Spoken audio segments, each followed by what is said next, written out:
Tri-City Medical Center has declared this an internal disaster and is still diverting ambulance traffic to other hospitals. Last Thursday, the hospital announced it had become aware of a cybersecurity attack and took its systems offline.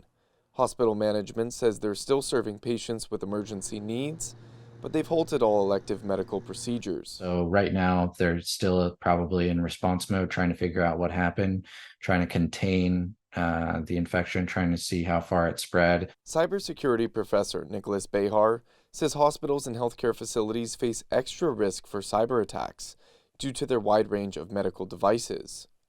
And so when you have those types of devices, that's a lot of the times going to leave you vulnerable because those devices aren't updated as often as, regular computers. And the high-stakes work environment. Because the patient's life is depending on those devices. This isn't the first local healthcare organization to be affected.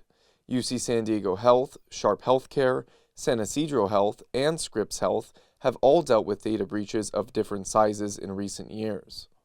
It was hell on earth, let me tell you. Scripps Health CEO Chris Van Gorder says the 2021 ransomware attack had major impacts on their organization. But the first thing you have to do is stop the intrusion. And that means going to paper everywhere, meaning runners, are running reports back and forth. And so you really have to change your operations completely. Since Tri-City's internal disaster was declared, Van Gorder says Scripps has received 20 to 25 more ambulances per day, primarily in Encinitas. They normally receive around 35 at that location. Honest, we are on what we call code ABC, which is all bed crisis, meaning that our hospital is absolutely full.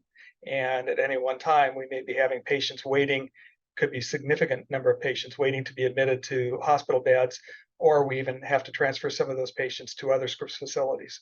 Kaiser Permanente San Marcos said they have seen significant increases in the emergency department volume since the Tri-City internal disaster declaration. Palomar Health says they had a slight increase in some ambulance traffic initially, but that's now leveled off. Behar says the cybercriminal landscape has shifted in the last few years, so they can work together more easily to compromise organizations. A matter of there's more actors out there that are launching these types of attacks.